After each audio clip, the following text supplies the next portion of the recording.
wangine kembang arum dalu lumprang aruming kenanga hangambar ambar dadi saya nambahi bingar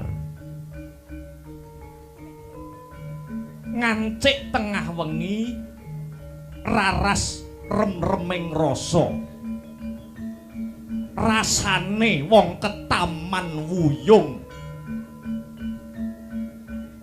tan weruh wayah anane mung kagodha wewayangan kewesing wanita tetungguling pawestri ingkang nyata pindha widodari kasuwargan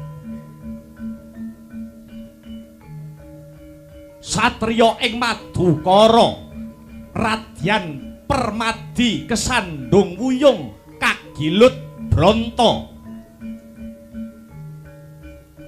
lelangening lelamunan lelewaning wanita Sulistya ingkang hawewangi Dewi Bratajaya ya Dewi lara ireng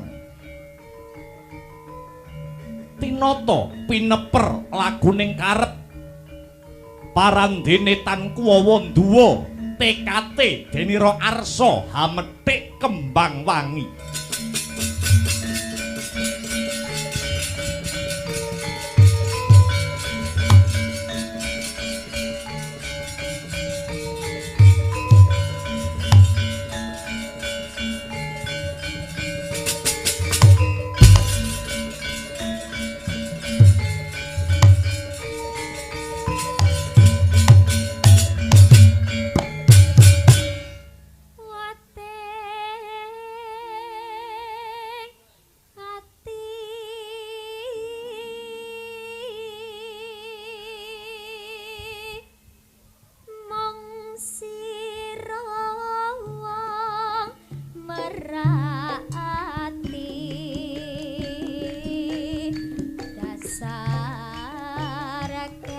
lewas kandes luas sak solahe tunduk sekar mlati ambararo gondo wangi ngagep remong pelangi wimbo angreseping hati pacake tindak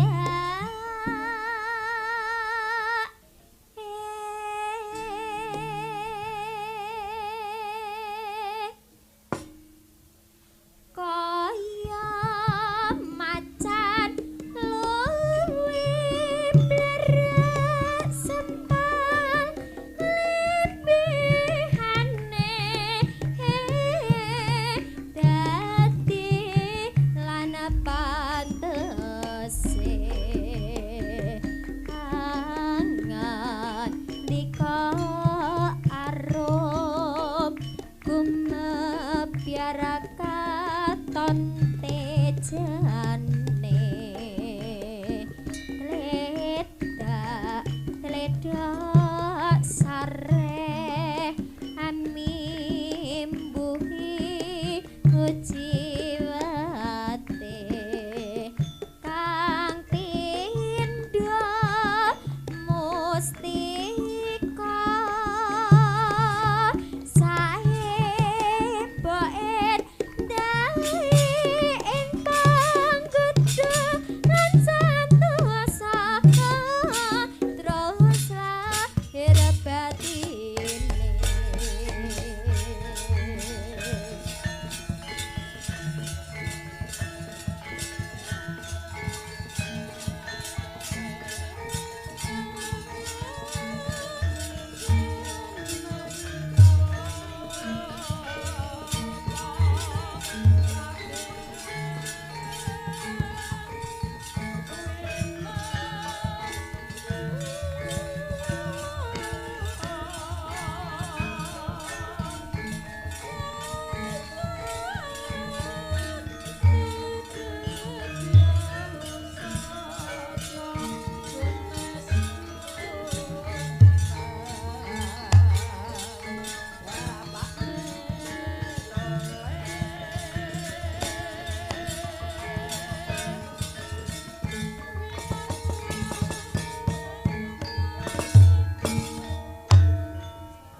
jejimating tilam sari liringmu pandam kamarutan satemah pinter merawasa telenging kayun Kakang Mbok Bratajaya kadangipun Kakang Yayi Arjuna kepiye Dimas rerenggan kahyangan pepasrening jagat pranyata tan hambabar kaendahan rembulan kae katon rengu lintange lesu langit biru dadi sintru awit kalah Prabowo kelawan citramu wong ayu Dimas Permati sawangen kae ana kombang kang brengengeng nyideri kembang kombang kae brengengeng nyideri kembang sing lagi mekrok ngambar gondo wangi nanging apa to sebabe Sang Bremara mung kekejer tan bangkit ngingsep sarining puspita. Merga wedi dukane sing anggadhuh Sekar Dimas. Nimas Bendara wong ayu kang kaya godhong tunjung netrane. Ayo. Ayo ndak kanthi menehi conto marang kembang lan kumbang kae supaya ora tida-tida anggone padha nyuntak jatining pemarem. Wong ayu manuta ndak emban ndak ojong kunir pita kang sela pindha kartika baya mirah baya inten pepujanku wong manis. Ayo ndak kanthi lelumban warihing katresnan kekosok kang sari-sari wong ayu.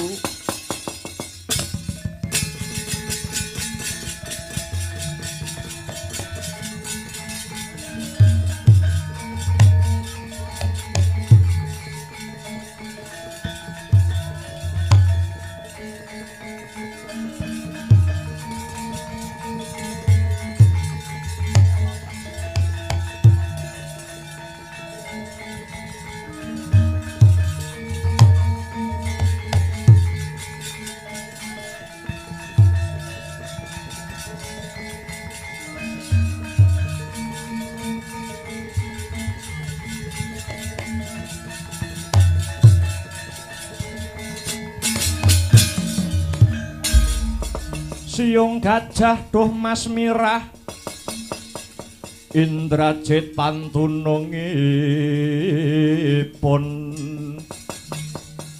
rekma memes ngembang bakung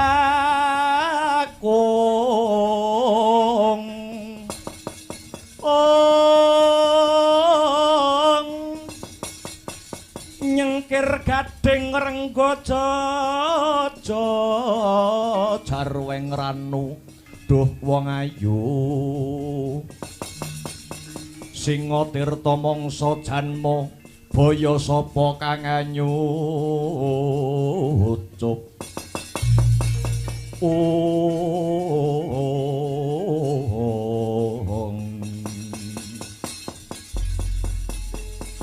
wong ayu mara gage sirnakna rasa sangga runggi sirnakna ewuh pekewuh ingkang ngalang-alangi marang jatining pemarem. Ayo ndak kanthi mbacutake anggone padha ngisep maduning katresnan wong ayu.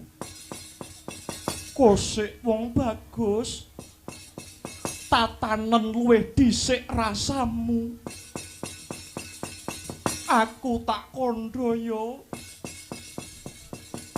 Yayi Permadi katresnan mono wujuding uruping jiwa luhur. Katresnan mono uruping jiwa luhur kanugrahan suci saka Hyang Agung ingkang diparingke marang titahe. Katresnanku tulus lan suci marang jengandika Kakang Mbok Bratajaya. Iya aku percaya nanging kanugrahan kang sifat suci iki aja nganti reget merga tinunggangan dening hardaning hawa nafsu. Sambunging katresnan tangeh hambabar kabagian tanpa kinantenan nafsu Kakang Mbok. Senadyan to mangkono tumanjane nafsu mono kudu trep lan kudu pas. Awit olah kridaning asmara ing antaraning priya lan wanita mono bisa ndeder marang kanistan nanging uga bisa mbabar marang kautaman. Sing mbok kersake kepiye Kakang Mbok? Lamun to andon asmara ditindake sadurunge omah-omah kuwi jenenge jina lan bakal dadi bebendu. Nanging lamun to olah asmara ditindake sakwise priya wanita disahke kelawan agama lumantar seksi lan wali yekti bakal hambabar kanugrahan kang sarta kamulyan. Mula kang mangkono bocah bagus. Aku butuh seksi. Aku butuh bukti. Sepira gedhening katresnan mulan tulusing kasetyanmu marang wong wadon Yayi Permati.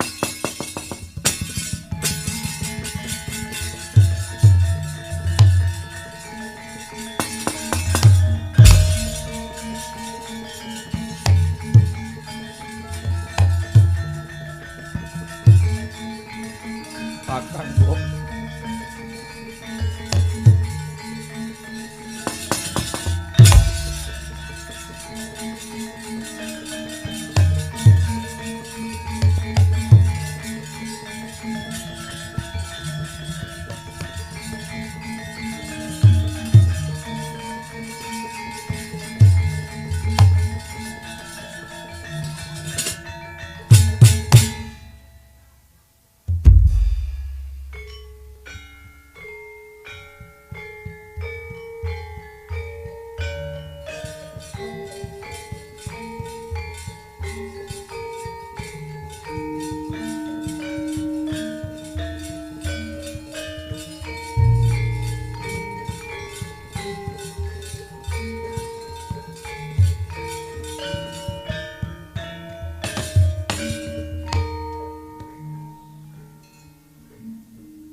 Putraku wong bagus.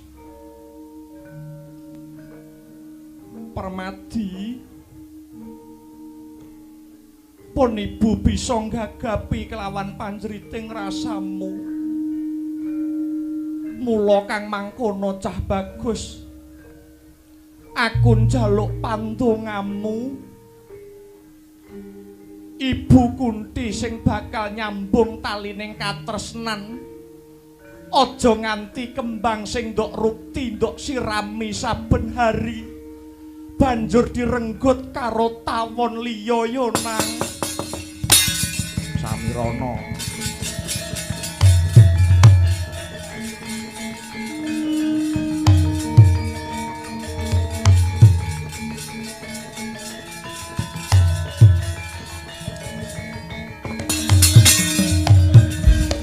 Duh kula putraning sun sira iku wis wanci pisah lan jenenging wang yuwa kuline ngardi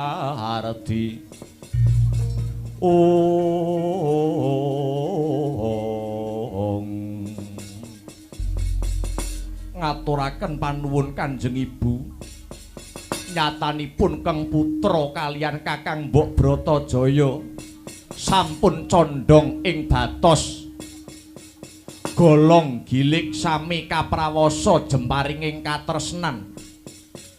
Namung pangestunipun Kanjeng Ibu kelawan para pinisepuh murih jinangka kasidaning kayun anggen kula mancat gapuraning bebrayan Kanjeng Ibu. Permadi tresna kuwi sipate tulus. Dosa apa kang bakal ndak sandang yen pun ibu ora jumurung sira Permadi. Mula Permadi jeneng sira Permadi mujudake satriya-satriyaning tanah Jawa sing tatak lan tetek rasamu yo nang. Dongakno pun ibu dina iki bakal nglamar ana negara Dwarawati ya cah bagus.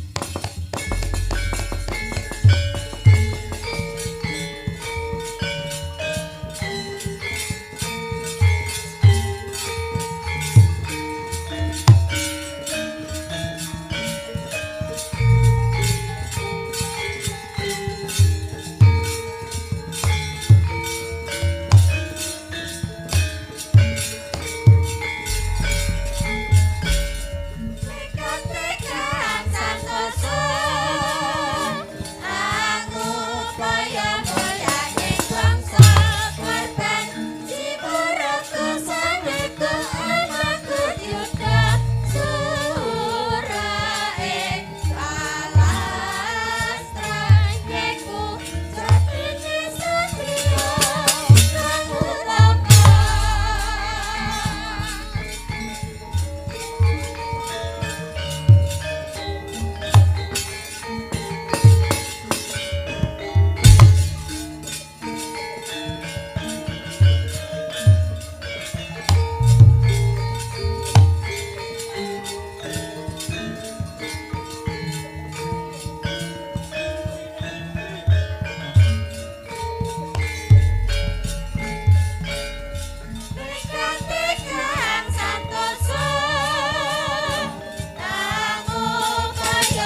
jelek tumiba gegaran santosa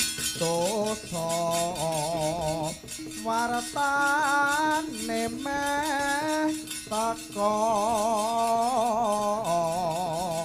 sikara karuda tatake takato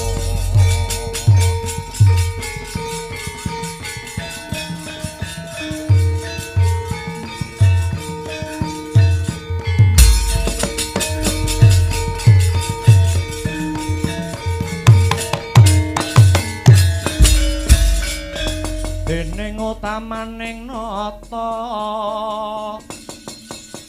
berbuti pawalak sono lire berbuti mangkono lila legawa ing driya hangga ganjar saben dina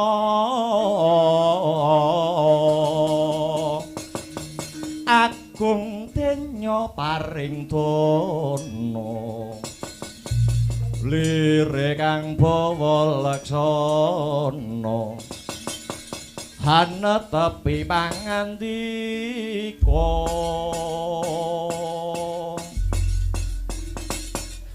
pun Rama pirang-pirang dina iki nyawang lagak lagon lagianmu semu beneh klawan adat saben adat lupiya anakku Buris Rawa kuwi mung sarwa bungah saben dina mung mesem guyu nanging kenang apa ngger Buris Rawa pirang-pirang dina iki kowe kok katon susah kaya ora karenan ing manah. Wah, nyuwun pangapunten Dewaji. Rilih Kang Putra Buris Rawa punika sampun titi wancinipun palakrama. Kula sampun wancinipun dhaup kaliyan wanita ingkang dados gegantilaning ati kula Rama Dewaji. Oh, kuwi to. Dadi anane kowe pirang-pirang dina iki susah mung kowe mikir perkara palakrama, mikir perkara dhaup. Yo aja sumelangger. Matura kelawan wong tuamu pun Rama Nalendra ing Mandaraka Prabu Salyapati saguh ngrabekke kowe ngger Buris Rawa. Ngono wae kok gawe susah, ngono wae kok gawe bingung. Yen mung pengin rabi kari matur marang pun Rama. Ora usah bingungi yen seneng karo bocah wedok kuwi ditembung ngono. Inggih Kanjeng Rama inggih. Coba, mara coba. Wanita ndi sing mbok senengi? Kowe kuwi anake ratu wenang milih bocah wedok.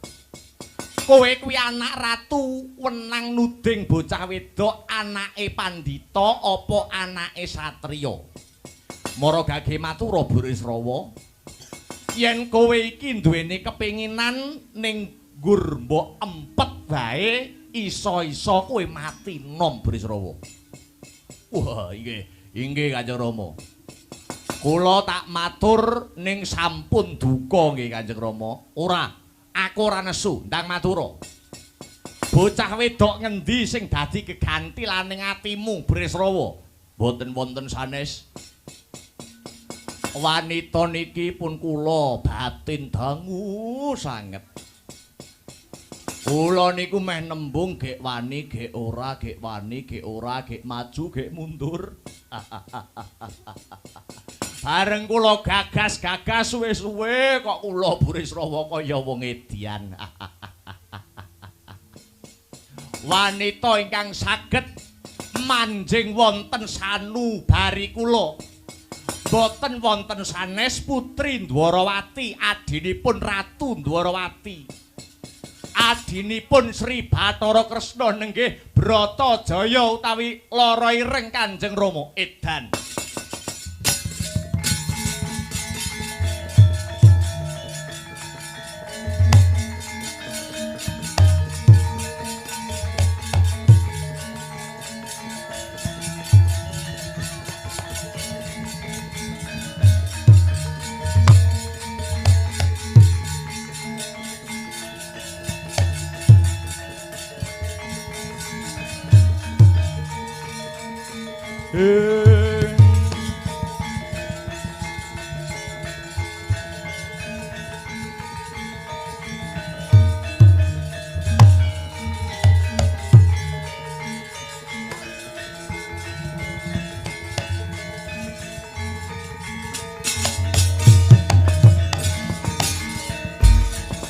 Dadi atur-atur miturut hanut sumarah mring Gusti dene sidi miwang utama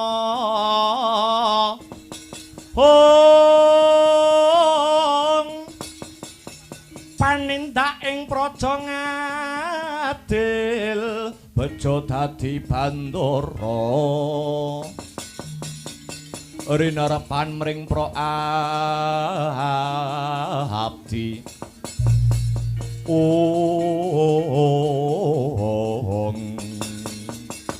Bratajaya ya lara ireng inggih.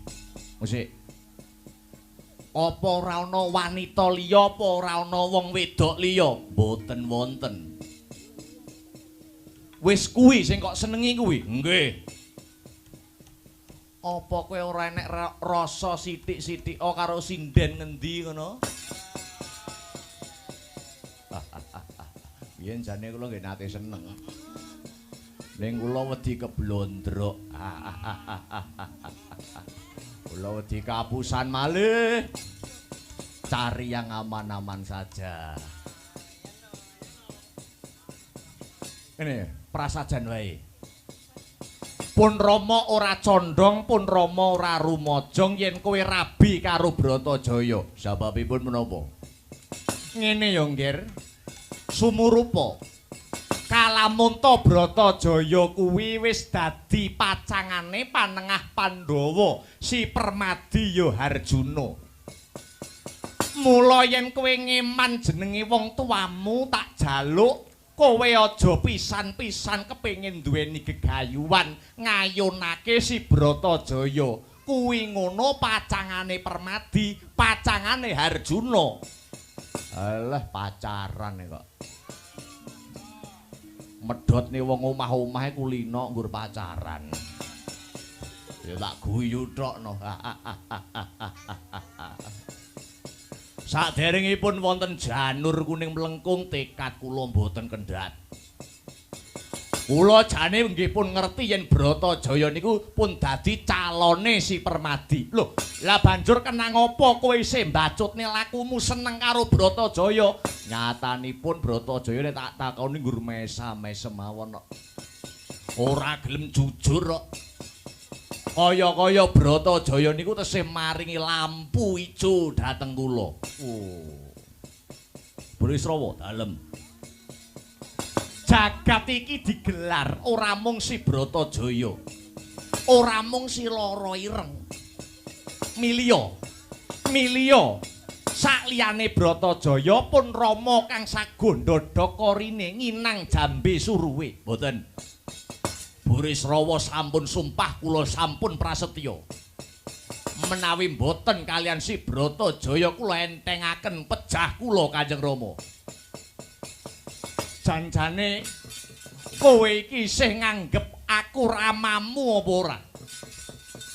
Niatmu kang kaya mangkono iku bakal ngrusak paseduluran. Ora wurunga besok kowe karo si Permadi bakale congkrah, bakale daredah, congkrah yo ben, daredah yo ben, mati kula niati. Piye? Mati kok niati. Apik temen tembungmu Bresrawa. Cetha kowe anak ora iso nuruti kekarepane wong tuwa. Timbang memirang jagat ngreget jrambah mapan ana Mandara kok kene. Becik kowe minggat. Ayo minggat apa ora? Ora gelem minggat kepruk dampar pecandasmu wis. Oh.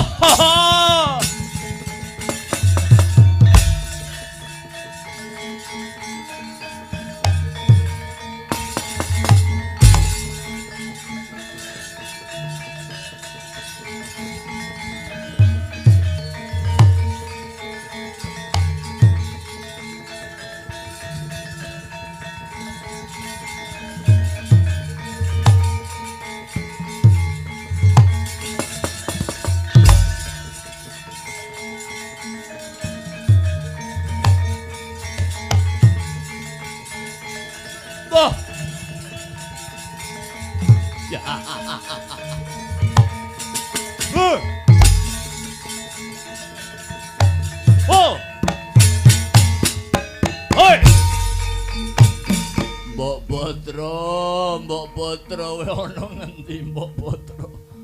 Aku Purisrawa tresna karo kowe Mbok Putra. Adoyong. Aduh rasane wong gandrung kok kaya ngene. Mbok Putra we ana ngendi Mbok Putra? Hei! Hey! Hey! Hey! Hey!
Aduh Koko Prabu.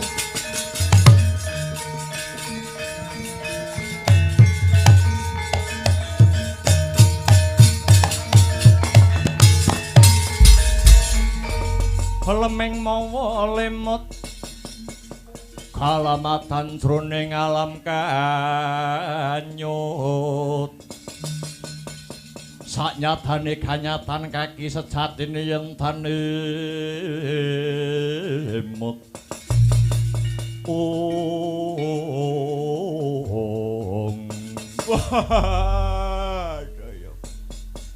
Koko Prabu Baladewa. Kang Rayi Burisrawa nyuwun senjata pitulungan Duh Koko Prabu. Burisrawa. Kowe iki yo gene, Wis gerang gaplok bengak-bengok jejogetan ana apa, Kaya ora duwe isin bae. Kowe kuwi anak ratu. Anake Rama Prabu Salyapati ing Mandaraka. Aduh yung. Kula nyuwun pejah Koko Prabu, kula nyuwun pejah. Kula dipun tundung kalian Kanjeng Rama. Kanjeng Rama Prabu Mandaraka. Kowe ditundung, nggih. Ditundung mesti ana sebabe, mesti ana akibate. Ditundung kuwi mesti ana jalarane, Burisrawa. Maragage sebabe apa? Jalarane apa? Kok kowe nganti ditundung minggat saka Mandaraka? Koko Prabu, kula menika tresna kalian wanudya, kula menika tresna kalian wanita. Kula sampun sumpah sajroning manah. Kula entengaken pejah menawi kula mboten saged sesandingan kalian Kang Rayi. Lho. Kang Rayi sapa? Kang Rayi Bratajaya. Kanjeng Rama Prabu Salyapati mboten sarujuk, mboten mathuk. Satemah kula pun Burisrawa dipun tundung saking negara Mandaraka, Koko Prabu. Burisrawa.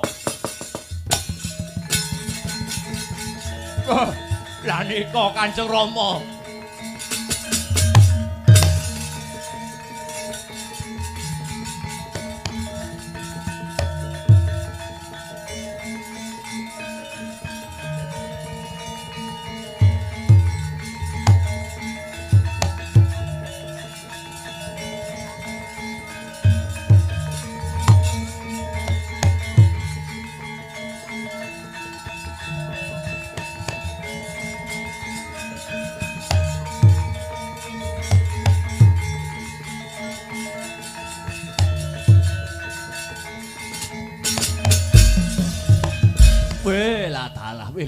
Welah dalah.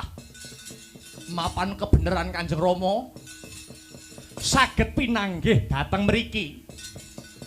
Nering sedya kula bidal saking Mandura kepengin sowan paduka Kanjeng Rama Salyapati ing Praja Mandaraka. Oh iya. Anak mantuku Baladewa. Lah kok iki kowe ketemu karo adimu bocah edan Burisrawa. Ngaten Kanjeng Rama, ngaten. Kula badhe nyuwun katerangan Kanjeng Rama. Kula badhe nyuwun katerangan ingkang gumathok. Wonten punapa Kang putra tinundung saking negari Mandaraka. Suwawi Rama Prabu Salyapati kula aturi paring dawuh ingkang trawaca. Nyuwun sewu. Punapa Burisrawa kala wau dereng cariyos nggir. Saberangan sampun Kanjeng Rama, saberangan sampun. Burisrawa kepengin ngayonaken adi kula pun Bratajaya. Lho, lah nggih niku perkawise nggir. Ngaten niku menapa mboten lepat, ngaten menika menapa mboten klentu. Kamangka Kang Rayi Bratajaya sampun dados pacanganipun pun permadi nggir. Bratajaya sampun dados calone si Harjuna. Lah kok anak kula Burisrawa mberung kesurung rasa wuyung. Niku rak nggih lepat, niku rak nggih klentu to nggir. Sampun Kanjeng Rama sampun. Babakan Burisrawa tresna kalian adi kula Bratajaya niku pinanggih gampil. Ngaten mawon kok dianggep angel to Kanjeng Rama. Lah leres niku. Leres kok Prabu leres. Kok mboten dianggep angel niku nalaripun kados pundi nggih? Ngaten. Awit adi kula Bratajaya niku sakniki mapan wonten ing negara Dwarawati. Ingkang gula wentah siyang pantaraning dalu niku adi kula Yayi Kresna. Langkung prayogi Kanjeng Rama langsung kemawon tindak wonten Dwarawati nglamaraken Burisrawa menika dhateng adi kula pun Kresna. Nggih. Menawi namung tindak Dwarawati niku gampil. Nanging ingkang awrat tumrapun Rama niku nerak pepalining priyayi ingkang sampun seda. Awit duk rumuhun swargi Prabu Pandhu lan Rama Paduka Prabu Basudewa menika nate ngendika. Pangandikanipun Wara Sembadra lan Permadi ing tembe dewasanipun kedah mbangun bebrayan ingkang asipat bebojowan. Kanthi dasar menika nggih, dosa menapa ingkang kula sandang bendu menapa ingkang kula tampi? Menawi kula wanuh-wani nglamaraken Bratajaya kagem anak kula pun Burisrawa, Kanjeng Rama. Menawi makaten kula kemawon ingkang sagah ndhaupaken adi kula Bratajaya kalian si Burisrawa. Paduka kok wantun ngagem dasar menapa, ngagem wewaton punapa nggih? Dasar kula sepisan. Dasar kula sepisan kewajiban kula dados putra mantu Paduka Kanjeng Rama Prabu Salyapati ing Mandaraka. Dados sampun jamak limrahipun kula gadah tanggel jawab tumrap rabinipun Keng Rayi pun Burisrawa. Waduh, matur nuwun nggih, matur nuwun. Namung ngaten, kados pundi Kanjeng Rama? Kados pundi? Mangke menawi Paduka kewirangan ampun ngantos ngembet-ngembet jenenge Salyapati Nalendra ing Mandaraka nggih, nggih. Ampun ngembet-ngembet asmanipun tiyang sepuh. Maknanipun aja nganti glandang carang saka pucuk. Pun matur nuwun niku mawon weling kula, nggih.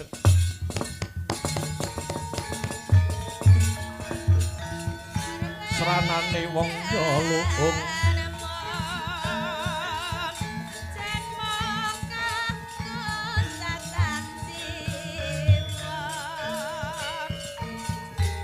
betah lopo kurang goleng eling ngasa ajat nika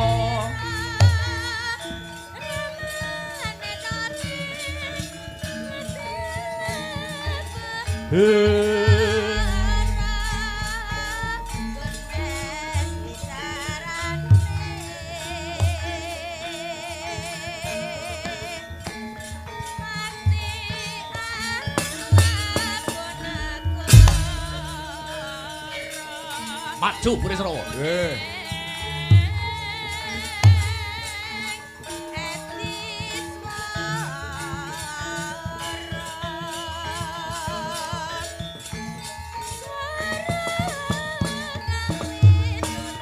Burisrawa, wonten dawuh Kang Prabu. Dadi kowe wis tresna tenan karo adhiku si Bratajaya. Kabeng kaojojo jinupuka jejantung kula. Boten wonten tulisanipun wanudya sanes kejawi namung Keng Rayi pun Bratajaya. Kula wantun sumpah pocong Kang Prabu. Kowe aja sumelang. Aja sumelang, kowe aja kuwatir. Bapakmu wis pasrah bongkokan marang panjenengan ingsun. Kakangmu ipe sing bakal nglamarke Bratajaya. Mula kowe aja mung guyang-guyu, aja mung cengenges. Muga panglamarku iki mengko bisa ditampa satemah kowe bisa dhaup karo adikku si Bratajaya. Matur nuwun. Matur nuwun, Ka Prabu.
Yaksa Gora rupa ore sedeng nalendra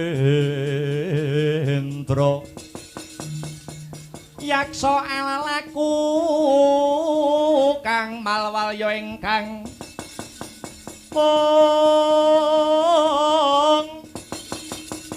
gambira marang-arang ngisi siyung metu Prabawa Gora mawalian Ditya Durbalarsa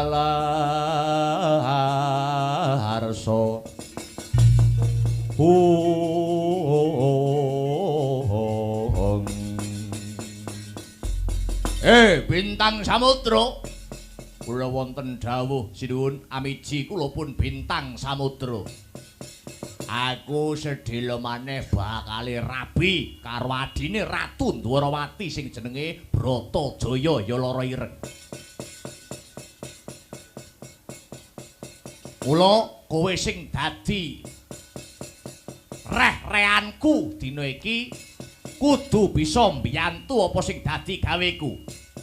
Kowe tak kanthi ngombyongi tindake Prabu Baladewa menyang negara Dwarawati. Aku arep rabi, aku arep dadi manten.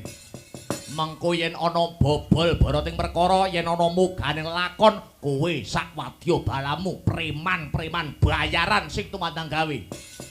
Ngestakaken dawuh sinuwun. Mula dirapno wadya bala. Krit lampit berungkat kimpul waton lanang nyekel gaman. Lading pangirsing daging bathok wadheng getih. Yen ana sing ora trima kepengin ngrabasing kelawan Burisrawa, kowe sing jumangkah Kang Sarta Kemerembyah. Ngestakaken dawuh. Budhal dina iki. Benjing bidal gumuruh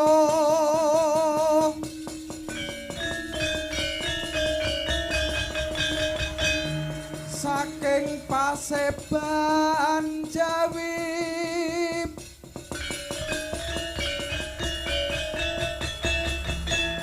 Gunging kang Balakuswa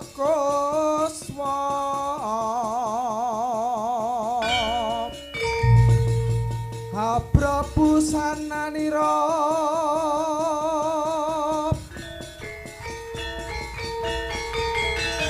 lir surya wadalira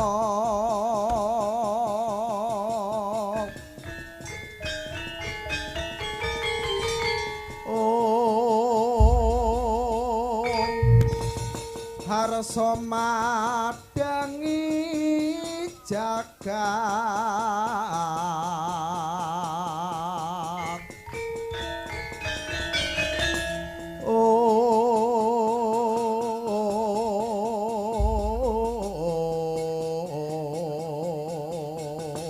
Budhal dina iki. Wadya bola sikap budal.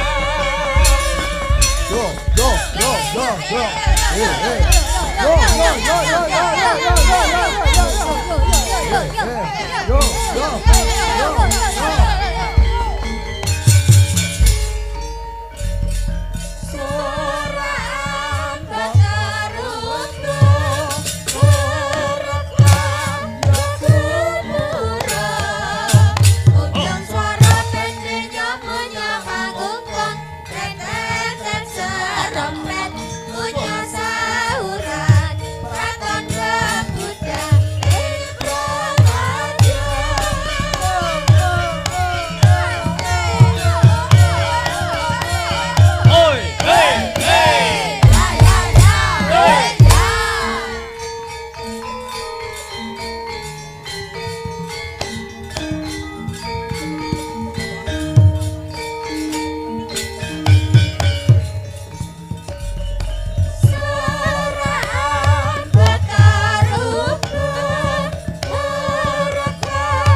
maju lah. Yo. Yo.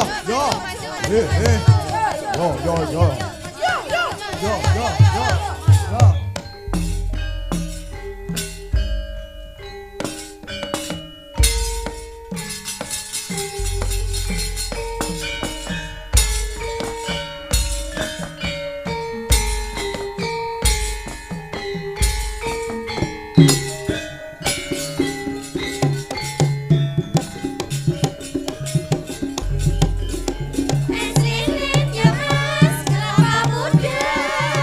kelapa muda ya mas, lagi rasane. Aku yakin yen karuna muda, kapelepet raja bela dosa bangsane.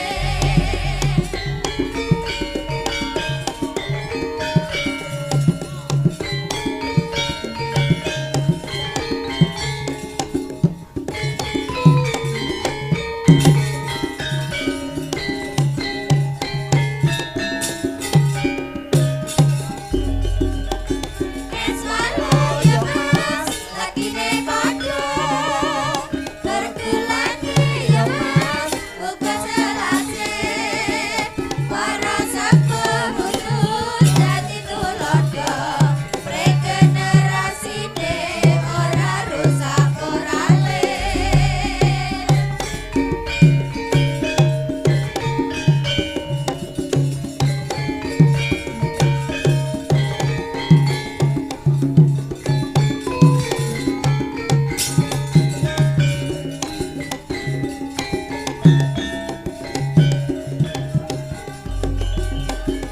Estekan ya mas, dicampur jeruk.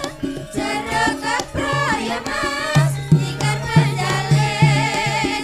Banyu engkang goyang, aja diundur. Bekasane teko, ilang yen naning kate.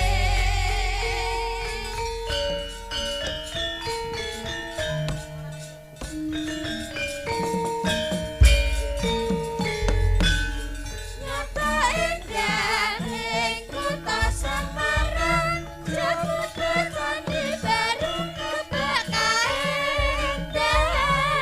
Kudrat lan alame pranyata aneng semake, nganggo korake gunung kiwane bengawan, pangan kesabinan, nganggo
angenira sang nar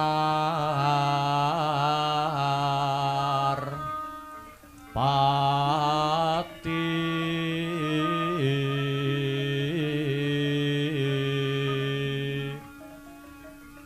lampah hira alon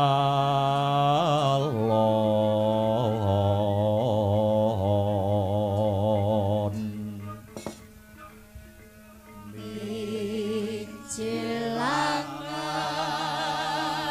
nira sang nar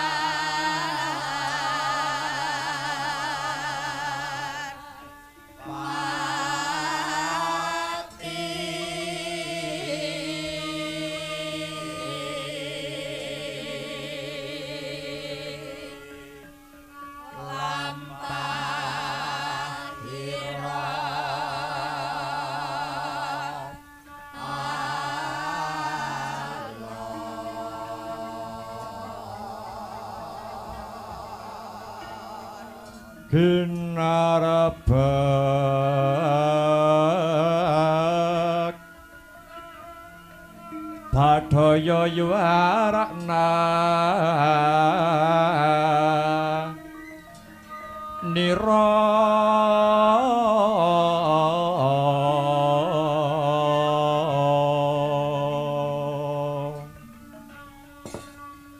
solahira wingit lerha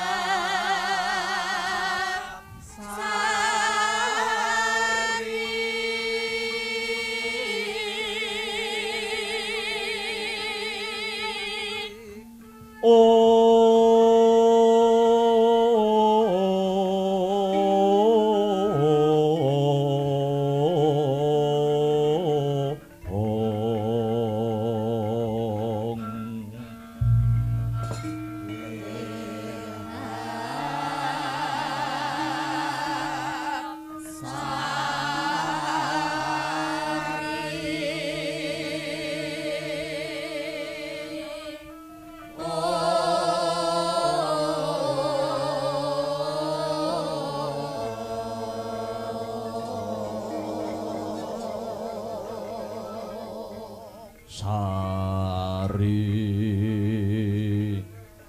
Sari Om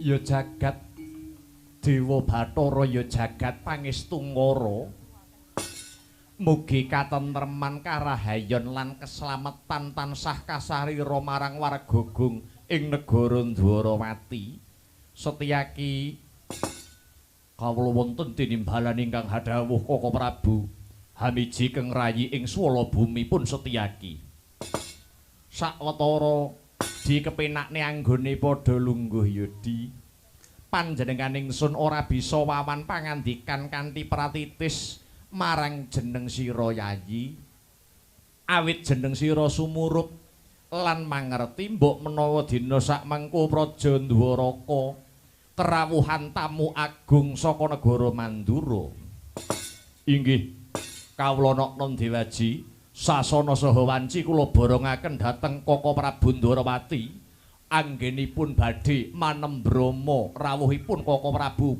Baladewa ing Praja Mandura. Iya Setyaki banget panarimaku. Duh Kaka Prabu jimating gesang kula donya prapting delahan. Kaka Prabu Baladewa sami wilujeng rawuhipun Kaka Prabu Baladewa dumugi ing Dwarawati mriki. Wih, lah salah. Iya ya Kresna, nir ing sambikala ora ana alangan sawiji apa budal saka Praja Mandura tumeka ing negara Ndarawati tansah ginanjar karaharjan kang sarta kawilujengan. Ora nyandung sambi kala sawiji apa Kresna? Nuwun inggih. Duh Koko Prabu, piye Kresna? Sak rawuh paduka kang rayi ngaturaken pasegahan Panakrami pambagi mugi kunjuk sahandhap pepada paduka Njeng Koko Prabu Baladewa. Iya Kresna, dahat katedha kalingga murdoseh Panakramane Yayi ing Dwaraka ingkang rumentah marang pun Kakang ing Mandura. Kosok baline Kresna, puja pangestawanipun Kakang wae tumrapa marang Yayi Harimurti. Inggih Koko Prabu. Gorawalan anggen kula mundi kapetekaken jaja rumeketing Wardaya miwah ana rah daging kayuwanan. Mboten langkung sumangga kula dherekaken lenggah kanthi prayogi Duh Koko Prabu. Piye Kresna? Monggo kula aturi lenggah ingkang prayogi. Lah iya to. Kaya-kaya ora kurang prayoga anggonku lungguh ing dina sakmengko Kresna. Koko Prabu, piye Kresna? Sak sampunipun lenggah ingkang prayogi, monggo kula ngertos bilih palenggahan sak mangke paduka Koko Prabu rawuh ing Praja Dwaraka semunipun wonten babagan ingkang wigati. Keparenga kang rayi ing Dwarawati sumedya ngangklungaken jangga nilingaken karna slendro ingkang raos slendro ingkang batos pun Kresna nyadong rumentahing sabdanipun pangandika Koko Prabu Balarama. Non ngestokake dawuh Yayi Kresna. Permara reh manguswamya ngambreng kadi karunaning kaswahasih ring marga Hamalatgung. Risang ganda mastrat maja lengleng lalu manguladi Surya mangrangsang wayah Surya mangrangsang wayah Humya samara wayahanto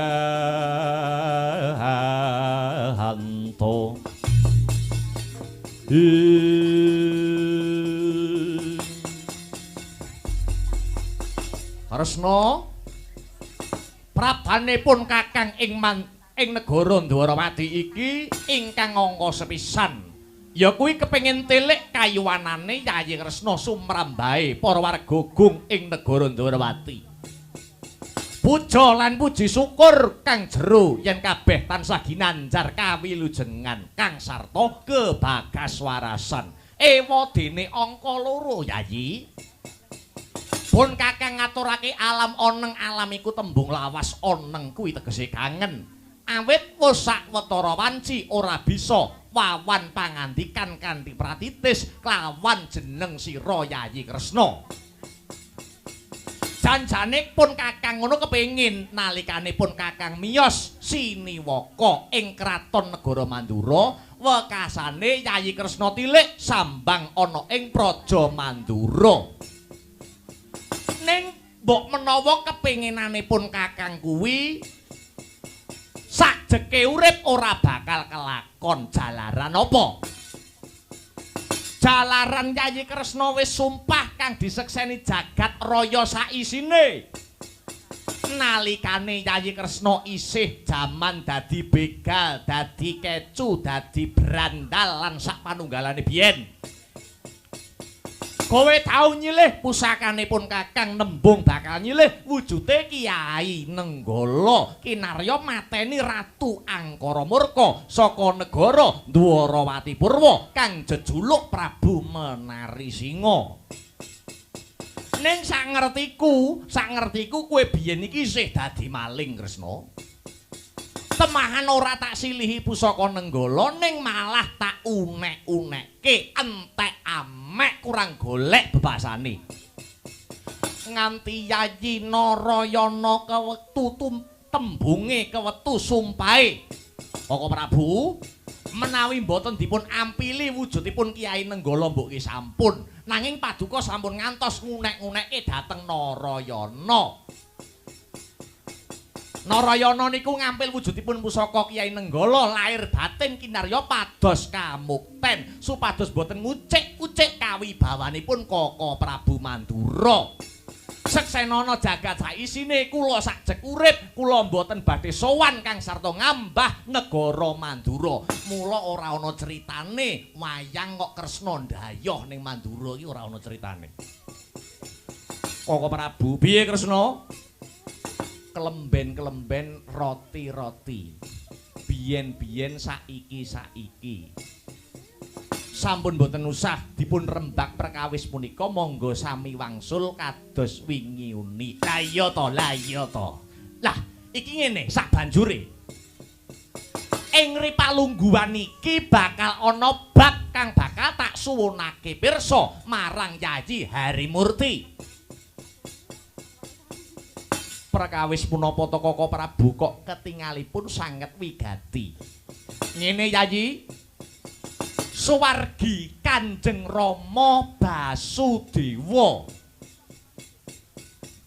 Iki rak kagungan putra cacahe 3, 1 Baladewa, 2 Yayi Kresna, kang 3 utawa pungkasan Yayi Bratajaya utawa Dewi Lara Ireng.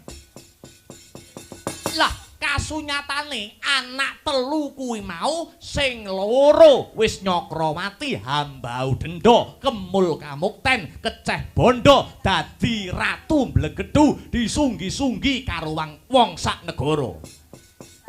Ya kuwi 1 pun kakang ing Mandura apa dene Yayi Harimurti. Wis ora kurang-kurang sawiji apa dasare ya wis padha bebrayan, wis padha duwe tedhak turun utawa anak. Lah sing tak gagas kanthi kandas tekan tulusing tias, sing tak gonta kanthi cetha nganti jroning nala, sing tak teliti kanthi permati nganti tekan jroning ati. Sing tak pikir rina pantaraning wengi ora ana liya kejaba mung adimu si Bratajaya. Ya senadyan adimu Bratajaya dina sakmengko mapan ana negara Ndarawati. Tak kira ora kurang sawiji apa, ning nyatane rak uripe durung temata to Kresna. Lah, wong wedok kuwi kenek diarani uripe temata kanthi becik lan apik lamun to wis diwengku ing kakung. Lan becik-becike wong wedok tumrapipun kakang ora mung waton kakung sing mengku putri mau, ning sak bisa-bisa kudu duweni garwa sing tresna lahir trusing batin Kresna. Syukur bage sing duwe kelungguhan kang sarta derajat lan pangkat. Pamriye apa? Pamriye dimen bisa mulyake adimu si Bratajaya. Gandeng cenenge apa? Lah gandeng cenenge ngene. Blakasuta blak kutang terus terang pun kakang kepengin mulyake lan nata uripe si Bratajaya utawa Yayi Lara Ireng. Durung suwe kae pun kakang ketemu kelawan Kanjeng Rama ing Mandaraka, Kanjeng Rama Prabu Salyapati. Ingkang wosing gati sing wose rembug. Pun kakang diutus nata uripe putrane lanang ya kuwi si Burisrawa. Lah kamangka Yayi Kresna wis weruh, wis sumurup dhewe yen to putrane Prabu Salya kuwi nak ana 5. 1 Erawati, 2 Surtikanti, 3 Banawati, 4 Burisrawa, 5 Rukmarata. Mongko si Burisrawa kuwi digadang-gadang, Burisrawa dikudang-kudang, besok bisa lungguh dampar keprabon ana ing negara Mandaraka.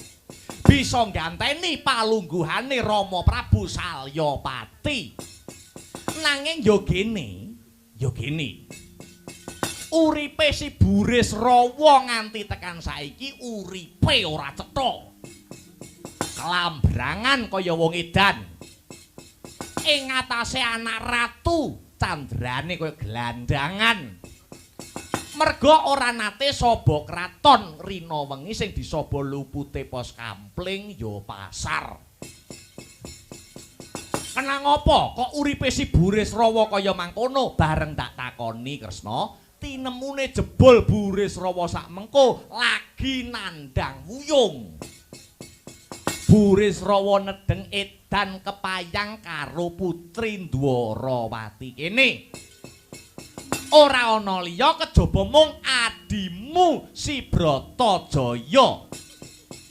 Lah, yen iki mengko Yayi Kresna sarujuk nglilani lan nyengkuyung tan murunga si Bratajaya ora bakal tiba aning padas curi nanging malah tiba aning kasur babut.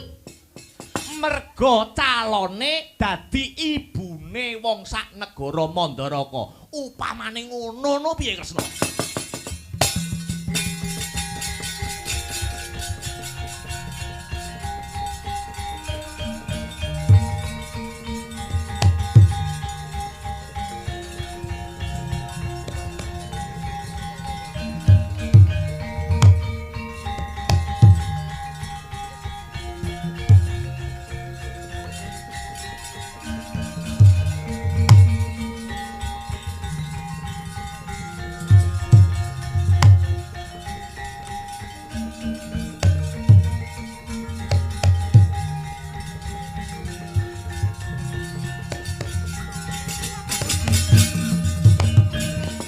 Leng-lenging driya mangu mangun gong kanduhan rimang lir-lirno tanpa ganin ing lir-lirno tanpa kanin ong yen tandulusa yen tantulusa mengko sang diahukama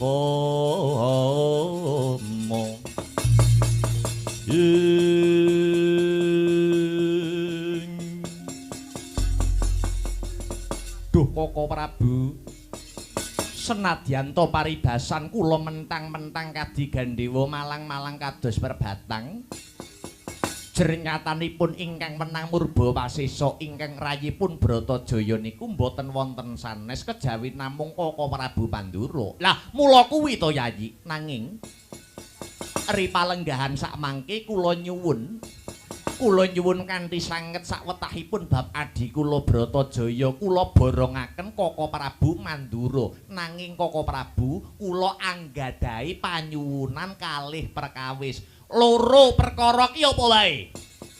Ingkang setunggal kula suwun paduka Koko Prabu mboten nindakaken goroh. Awit paduka menika Nalindra, paduka menika ratu, hambekipun bawa leksana mboten kenging nglincati sabda kang kawedhar. Yen iya ya iya, yen ora ya ora. Angka kalih ampun ngantos paduka Koko Prabu nyendu dhateng penggalihipun sinten-sinten saya-saya penggalihipun tiyang sepuh. Kalih menika ingkang dados panyuwun kula Dha Koko Prabu. Ya, yen pancen kaya mangkono aku ora bakal goroh. Aku ora bakal nglarani atine sapa-sapa. Sing baku aku bisa ngrapeke adiku si Bratajaya lan si Burisrawa Kresna. Lagi cowalan sabdo ora kang sumewa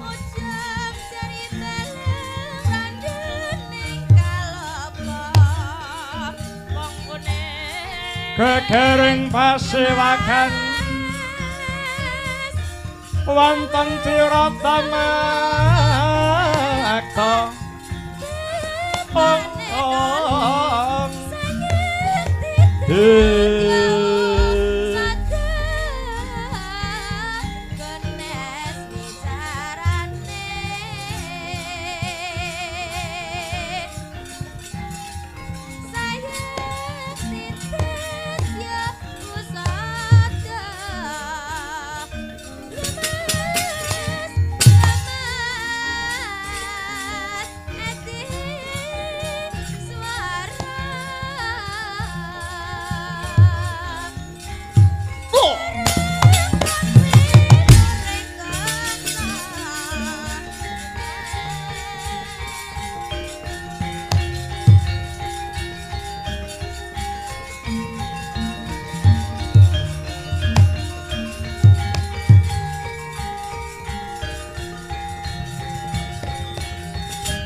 Soroti pandang sumulung hamadhangi jroning pasewakan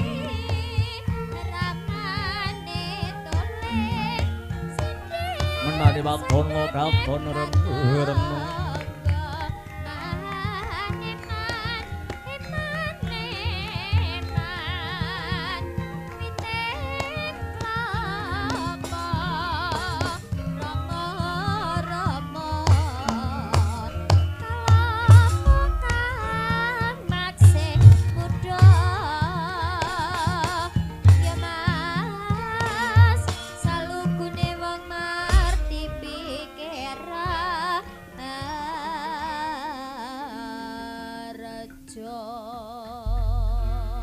amit pasang kalimantabik pisawananku sinabeta ing Nyiladuni dumawaing tawang towang kaki Prabu ing Ndarawati aku kang sawanana pendhapa agung kene kaki bingaing manah kula prasaset lumampah wanci pangklong kepapak obor sewu dene ripalungguhan sakmangke paduka kepareng rawuh wonten Praja Ndarawati mestinipun kemawon badhe mangestoni kula kaliyan para kawula.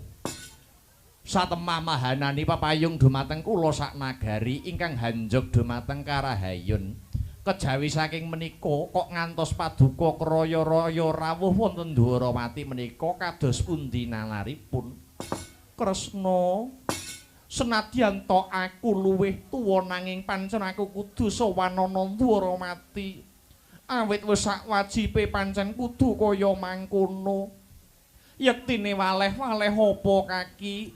Anggonku semengko praptana Ndarawati kene kejaba tilik kawilujenganmu. Kang angka loro aku bakal ngindahke tembung anak polah bapa kepradah.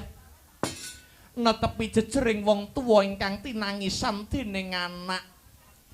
Gandeng wis sawetara suwe anggone si Permadi lan Bratajaya sambung katresnan tur ndak sawang sajake wis padha madhep mantep rasane mula karep ben bocah loro kuwi mau ora nrajang wewalaring agama lan kasusilan sowanku mrene mung bakal ngumpulake balung pisah aku nedya ndodhok koringinang jambe lan suruwe ngebun-ngebun esuk ngudan-udan sore ngelamar Bratajaya muga-muga kalilakna jinatu krama dening anakku panengah si Permadi kaki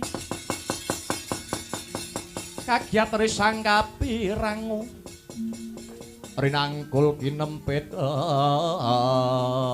empit dosang retnaning bawana wong yuwasitu kang walang adi yuwasitu kang sing tias yuwasitu kang kudu garing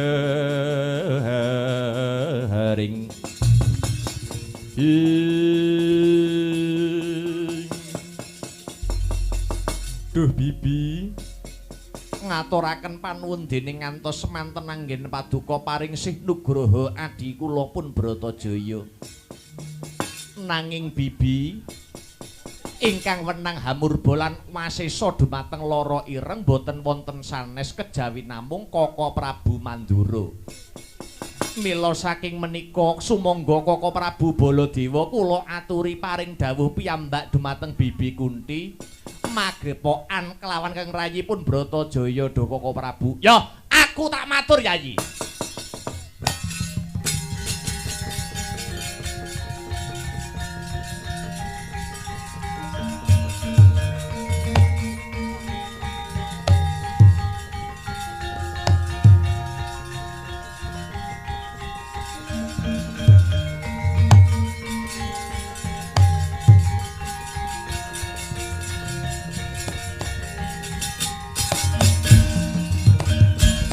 Meksa dadak melu-melu kaya budine wong ceplik lali yen kalengkane ngrep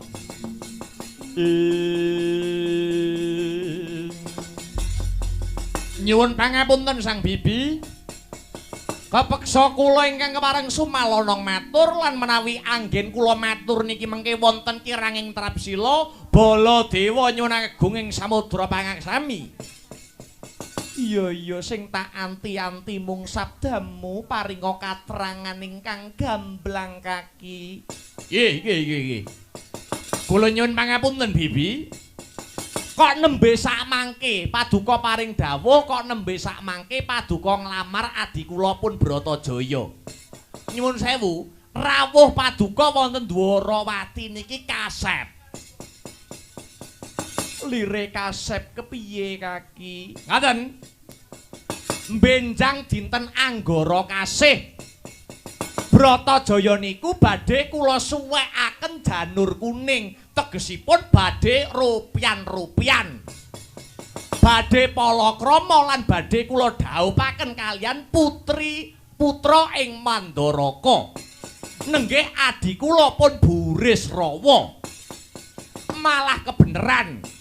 Mumpung samangke Bibi Kunti kersa rawuh wonten Dwarawati, sisan damel kula nyuwun pangestu miwah pandurung.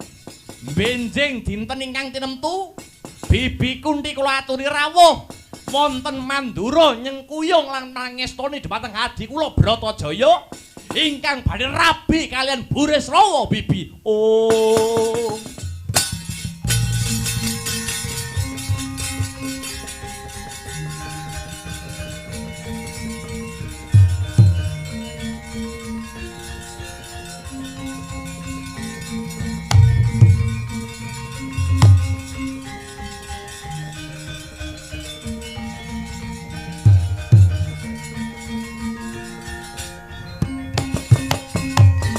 Kaya sinamber bledek jantunge Dewi Kunti. Brol ponang riwe kaya dineres. Jegrek datan mobah datan mosik. Pingkem netra kekalih nahen dateng wiranging batin. Mlumpruk datan podar bekarekat. Ndeprok wonten pendhapi agung. Seru nalongso nenutuh diri jerit sundul langit njolo kaya natap pakoso datan karaos dlewer lohiro prasasat tangkis gadal megap-megap tan bangkit hangampah seseking raos mangkono kya tinetekake nadyan to megap kya kawijil dawuhira Sang Ayu.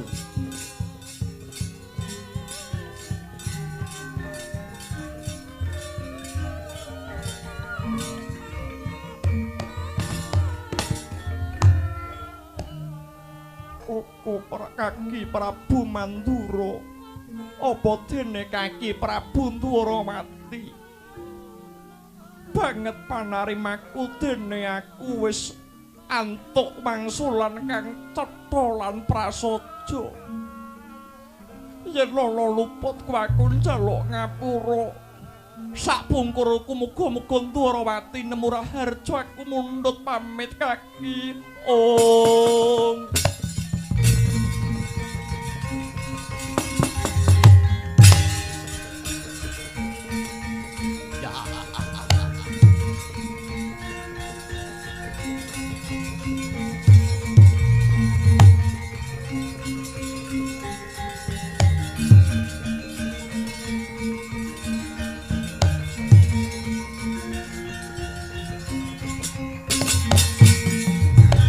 Tata Kresna lanangan di Kodho Yayi Prabu Hayu sung kawing tias mulat solahing arini kira Yayi pun kakang wis nyembadani apa sing dadi aturmu nampik secara alus tumrap panglamar saka Ngamarta kang lelantaran Bibi Kunti iki mau piye Reka daya sanggit rungsit kang ndak tindak iki mau apik to Yayi Kresna. Sae kok Prabu. Lah salah. Ning sae kagem Koko Prabu Baladewa piyambak. Lho. Kok ngono? Nyuwun sewu. Dateng ajeng kula rak sampun matur monggo anggenipun badhe murba Bratajaya ning syaratipun kalih. Ingkang setunggal, Koko Prabu mboten kenging goroh angka kalih mboten paring adamel cuwa manahipun tiyang saya-saya manahipun tiyang sepuh.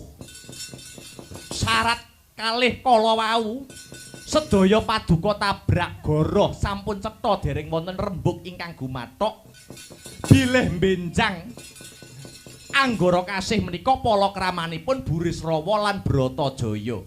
Kenging punapa kok paduka goroh mekaten? Ingkang angka kalih paduka adamel remuk penggalihipun Bibi Kunti Talibrata kedahipun paduka ngertos. Bibi Kunti menika sampun sepuh tur nggih wujuding priyayi estri. Lah kok ndoprok nangis gugluk wonten pendhapa nyuwun pangapunten. Bibi Kunti menika sugengipun wiwit kuncung ngantos gelung tansah prihatin. Poso sesirih tansah nyedak mring Hyang Agung. Dene paduka kok wantun adamel remuk penggalihipun Bibi Kunti tur paduka wantun goroh kalian Bibi Kunti. Nyuwun pangapunten Koko Prabu. Menawi wonten bebenduning dewa ingkang badhe tumama wonten paduka mangke kados pundi Koko Prabu? Aduh, mati aku.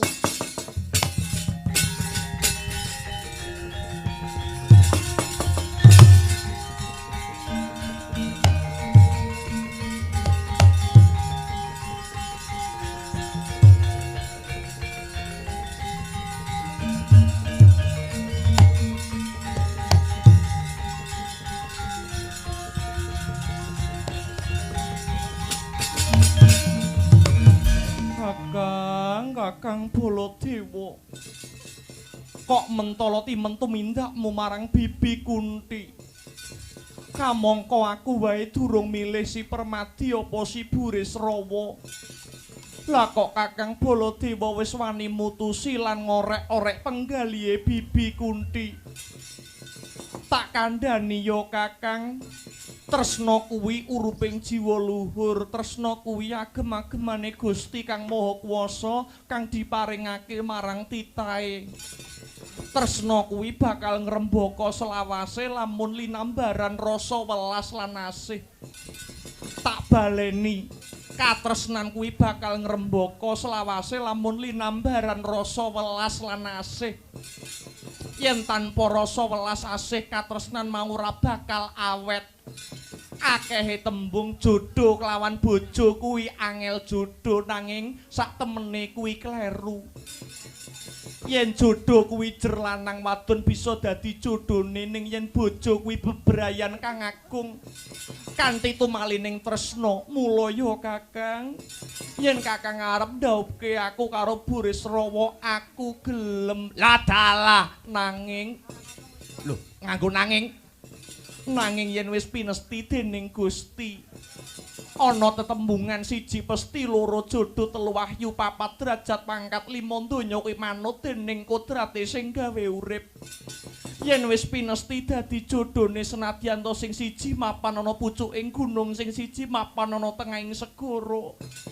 Yen wis pinesti dadi bojone ya mesti bakal kelakon mesti ana wae dalane wis kuwi ya Kang sing dadi aturku.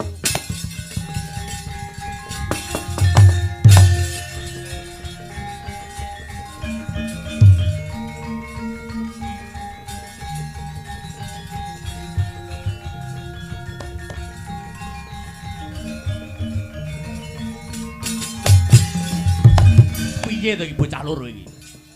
Ora Kresna ora Bratajaya nuturi kakange. Banjur kakange ditinggal, sing salah niku paduka. Ing atase rung mesti ditampa kok nekat sampeyan niku. Nuruti kok nuruti wong nekat. Sing wis karowan ditampa ae rawane nekat kok.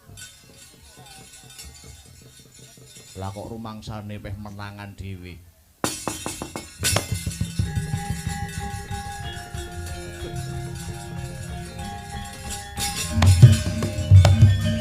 apik to. Sak dunyoe tamu sing ra kajen iki nggur Baladewa. Iki piye iki? Ratune Pati Eduk ngilang kabeh iki tancepan model piye iki? Iki apa ora nggo bedolan iki? Wes mbuh.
Tatan ngawruhi kang pekane tanpa sangkan Sakeco pandang bang Bandari Saraswati sayekti andayani mekaring samya budaya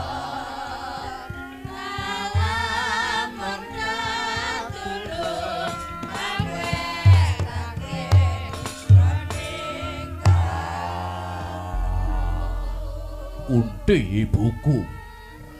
Sawetara wanci aku karo Permadi lan Gatot mapan ana alun-alun Praja Ndorowati.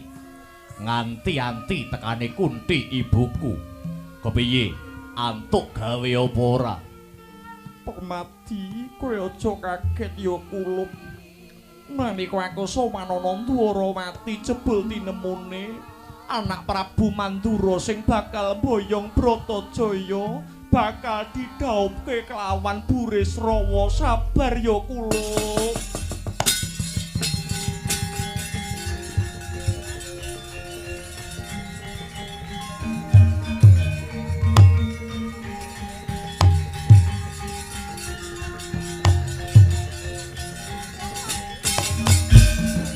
Mulat Mara Sang Arjuna semunira gamanungsan. Esmunira gamanungsan.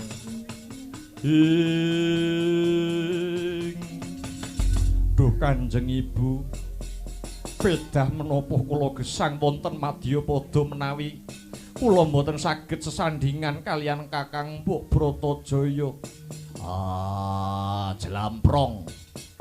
Kowe dadi cah lanang aja gampang mutung. Iki cetha sing dadi pepalang kakangku Mandura. Tunggune neng kene. Iki perkaraku karo perkarane bole.